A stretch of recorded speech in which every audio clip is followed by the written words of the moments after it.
Hey, good morning. This is Dana Lane for the PuckHeads going solo today. It is March 16th, and of course, we have one game tonight, the Western Conference Finals between the Nashville Predators and the Anaheim Ducks. But let's just touch on last night's Eastern Conference Finals between the Pittsburgh Penguins and the Ottawa Senators. And of course, the Penguins win last night 1-0 on a Phil Kessel goal at 13:05 of the third period to tie up that series. An important win for the Pittsburgh Penguins. A lot of the bettors, some were happy, some were not so happy. A lot of money coming in on the Ottawa Senators as the Penguins opened up at minus 205. They closed to minus $1.87 in some spots. But what's the side note to that is the majority of the tickets were written on the Pittsburgh Penguins. So basically that means that the bigger money was pushing it down while the public money was not able to move it in any direction. The total last night was 5. It was 5.5 in some spots. Didn't matter either way. It was only a 1-goal game, which we absolutely had on our daily write-ups on SBR. Please go check those out every single day. And you won that bet easy as we're now over 21 units on the season. But Marc-Andre Fleury had 23 saves. Craig Anderson, 28 saves. And the story of this series has certainly been both of the goaltenders. And honestly, from game one and game two, I thought Pittsburgh had the better of the play. They were, Ottawa plays that 1-3-1 so well. They basically suffocate you and force you to the perimeter, which they were able to do against the Penguins. But, when you're a team like the Penguins and you look back at what you did in game two and you say, well, geez, for 19 minutes, we held the Ottawa Senators without a shot. I think the Penguins have to be feeling pretty good. One part that they don't feel good about is, again, they're going to have to deal with injuries. As last night we saw Justin Schultz and Brian Rust go down as well. So that's one of the reasons why you don't see a line on game three until they know the status of those two players, that you won't see a line on that. But great series. Not exactly the best thing, not a lot of NHL eye candy for sure, but the kind of series that we thought it would be. And of course, if the Penguins get ahead, that's really forcing the Ottawa Senators to go outside of what they like to do defensively. And Ottawa would rather play that 0-0 game. They'd rather, protect a 1-goal lead. That's kind of Guy Boucher's team's MO this year. But Pittsburgh, I think, in order to have success,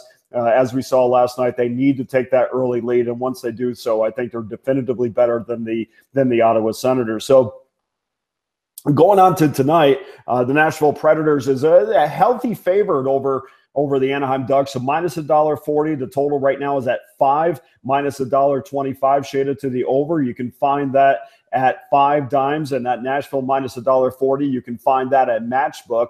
And look, we had Pete Weber, the play-by-play guy from the Nashville Predators, on our radio show a few days back, and we asked him about this series, and the first thing that Pete brought up was the crowd.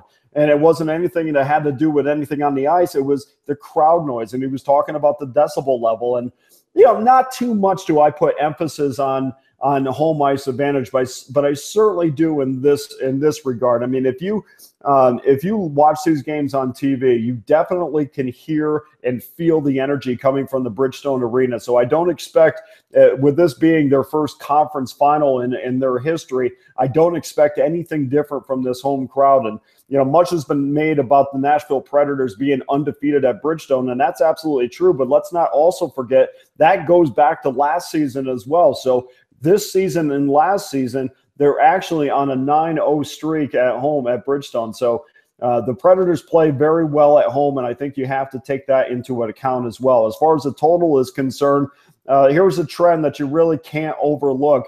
As far as Nashville is concerned, 21 out of their last 36 games have gone over, and 9 of those games are a push. So basically, you're still looking at 21 of the last 28 games have gone over. And I also know that there's a lot of individual talk about Ryan Kessler and Ryan Johansson, and they talk about Forsberg and Silverberg. But I really think that this game tonight is going to come down to whether or not Pekka Rinne can bounce back. Pekka, in my opinion, if you want to go kind of soft on this, Pekka probably let 1.5 soft goals up. I thought the Nick Ritchie goal was certainly a soft goal, and I thought Pekka Rinne took a little bit of a step back in Game 2. So let's see how he rebounds in Game 3. And then the big thing tonight as well is Nashville does get the last change. So Peter Laviolette's team will have the best matchups on the ice according to what Laviolette feels. So having that home ice advantage, not just because of the crowd noise, but also because you get the second change in the game is huge.